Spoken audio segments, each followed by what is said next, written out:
नमस्कार। मैं हूं आपका अपना विवेक ठाकुर और हम देख रहे हैं हमारा भारत विचार मंच जो हमारा यूट्यूब चैनल है। आज अखबार पढ़ते पढ़ते एक जो न्यूज़ है वो मेरे ध्यान में आई और जब मैंने उसको पढ़ा तो मुझे लगा कि ये आपके साथ एक बार ज़रूर चर्चा करनी चाहिए, क्योंकि ये एक चिंताजनक विषय है और बहुत ही महत्वपूर्ण विषय है, क्योंकि ये हमारे बच्चों से संबंधित है। और बच्चे भी वो जो लगभग 6-7 साल की उम्र से नीचे के जो बच्चे हैं उनके साथ बहुत महत्वपूर्ण रूप से ये विषय जुड़ा हुआ है। आज जब अखबार में पढ़ रहा था तो उसमें एक आर्टिकल था, शायद आप लोगों ने भी पढ़ा होगा, लेकिन कई बार जो है वो हम उसको एक बार पढ़ के जो है वो छोड़ देते हैं। लेकिन हमारा जो भारतीय विचार मंच है, हम इस पे ऐसे ही टॉपिक्स के ऊपर जो है वो चर्चा करते हैं, जो कि ऐसी न्यूज़, ऐसी घटनाएं, ऐसी जानकारियां जो हमारे जीवन से संबंधित और हमारे देश, हमारे राष्ट्र से संबंधित होती हैं, जिनका हमारे जीवन और हमारे राष्ट्र पर महत्वपूर्ण असर होता है। तो ऐसी आज की एक न्यूज़ जो मेरे सामने आई कि ये जो पेंट होते हैं, जो पेंट हम घरों में करते हैं या जो बच्चों के खिलौने होते हैं उनके ऊपर जो पेंट हुए होते हैं, इन्हें सॉल्वेंट बेस्ड पेंट कहा जाता है। इन पेंट के अंदर जो है वो सीसा पड़ा होता है, लेड पड़ा होता है।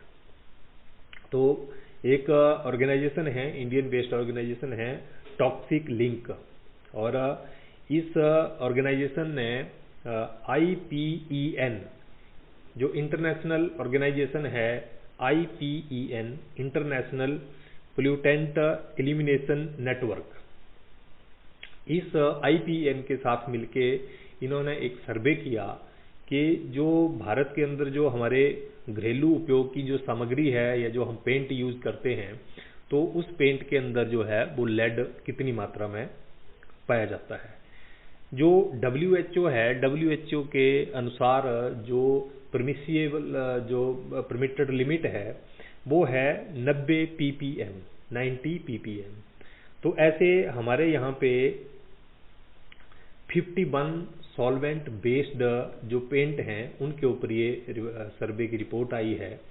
तो उन 51 पेंट में से 46 में सीसे की मात्रा जो है वो जो 90 ppm की लिमिट है उससे ज़्यादा पाया गया है।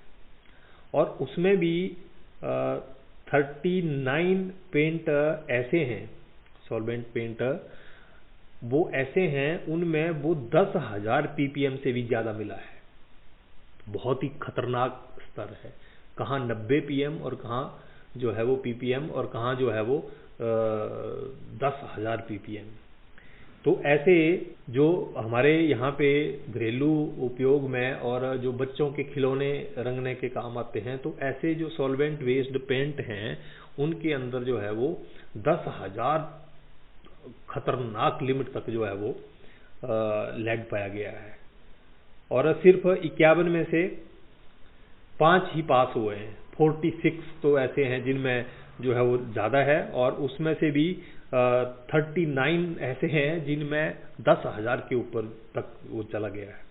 तो 2016 से हमारे देश में जो है वो 90 ppm से ऊपर लेड जिसमें पेंट में है उनको बैन किया हुआ है। ना उनको बनाया जा सकता है, ना उनको बेचा जा सकता है, लेकिन बावजूद उसके जो है वो ये सारी चीज़ें हो रही हैं।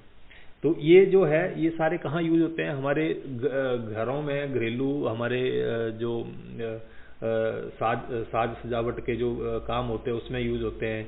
जो बच्चों के खिलौने हैं उनको रंगने के काम आते हैं। तो ये जो WHO ने कहा है कि ये जैसे लेड से जो बीमारी होती है वो मानसिक मंदता की बीमारी, यानी कि मानसिक मेंटल हेल्थ को प्रभावित करती है, और वो भी खासकर जो 6 साल से कम उम्र के बच्चे होते हैं उनके ऊपर इसका बहुत ही गहरा आघात होता है। और कहते हैं कि जो 10 ऐसी टॉप बीमारियां हैं उनमें से एक ये बीमारी जो है वो मानसिक मंदता की जो है बच्चों में आती है लेड से। और ये ऐसी बीमारी है कि इसको सारी जिंदगी भर जो है वो ठीक नहीं किया जा सकता। तो अब आप ये लगाइए कि हमारे जो बच्चे हैं वो कितने जोखिम में हैं। और सरकार ने नियम तो बना दिया, लेकिन वो नियम जो है वो उसका पालन नहीं हो रहा है। तो इस सारे में जो सबसे बड़ी चिंता की बात, जो पढ़े लिखे लोग हैं शायद उनके भी ये ध्यान में नहीं है कि इस तरह का जो है वो लेड का जो लिमिट है वो इस पेंट में जो है वो इन पेंट्स में आ रही है। तो हम पढ़ लिख के भी कई बार जो है वो अनभिज्ञ हैं ऐसी चीज़ों से। मैं भी हैरान रह गया जब मैंने ये आर्टिकल अखबार के अंदर पढ़ा, तो फिर मुझे लगा कि इसकी चर्चा आप लोगों के साथ जरूर करनी चाहिए, क्योंकि बहुत महत्वपूर्ण विषय है। बच्चे हैं, जिन बच्चों के लिए ही सारे पेरेंट्स जो है वो दिन रात मेहनत कर रहे हैं, काम कर रहे हैं और जो है उनके स्वास्थ्य के प्रति चिंतित रहते हैं। लेकिन ऐसी चीज़ है जो हम घरों में रोज यूज भी कर रहे हैं। बच्चों के खिलौने हैं, बच्चे खिलौनों से खेलते हैं, वो कभी मुंह में डाल रहे हैं, कभी कहीं उससे खेल रहे हैं।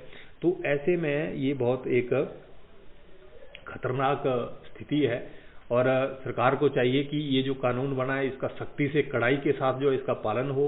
और हम लोगों को भी सावधानी बरतनी पड़ेगी, क्योंकि हम ऐसे युग में रह रहे हैं जहाँ पे ये नित्य प्रति कुछ ना कुछ ऐसा होता रहेगा। क्योंकि बहुत सारी चीज़ें जो हैं वो साइंस ने तरक्की कर ली है और बहुत सारी चीज़ें ऐसी जो हैं वो हमारे उपयोग में आ रही हैं। कभी प्लास्टिक है, कभी शीशा है, कभी कुछ है, बहुत सारे हानिकारक ऐसी चीज़ें हैं जो आ रही हैं। तो उनसे हमें खुद भी बचना पड़ेगा और सरकार का जो अपना काम है वो सरकार को करना पड़ेगा, लेकिन हम लोगों को भी जो है अवेयर रहना पड़ेगा, ताकि जो हमारे स्वास्थ्य है, हमारे बच्चों का स्वास्थ्य है, हमारे देश का भविष्य है, हमारी प्रकृति है, इन सारी चीज़ों से तालमेल बना के, सामंजस्य बिठा के हम लोगों को आगे बढ़ना पड़ेगा। तभी जो है वो हम खुद स्वस्थ भी रहेंगे और इस धरती को भी ठीक रख सकेंगे और जो हमारा जीवन है वो थोड़ा सहज और सुखद जो है वो व्यतीत हो सकता है। यही आज मेरी जानकारी मुझे लगी थी कि ये आपके साथ चर्चा करनी चाहिए। इतना कह के ही मैं समाप्त करूंगा और आपसे निवेदन रहेगा कि अगर आप मेरे वीडियो देख रहे हैं, आपको पसंद भी आ रहे हैं, तो आप ज़रूर मेरे चैनल को एक बार इसको सब्सक्राइब भी करें, लाइक करें, शेयर करें, ताकि हम इस अपने प्लेटफॉर्म को और अच्छे से जो है वो आगे ग्रो कर सकें और बहुत अच्छी अच्छी जानकारियां आप लोगों के साथ में साझा कर सकूं। इतना कह के ही आज के लिए इतना ही। दोबारा मेरे ध्यान में कोई ऐसा टॉपिक आता है तो आपके साथ फिर चर्चा करेंगे। तब तक के लिए नमस्कार, धन्यवाद।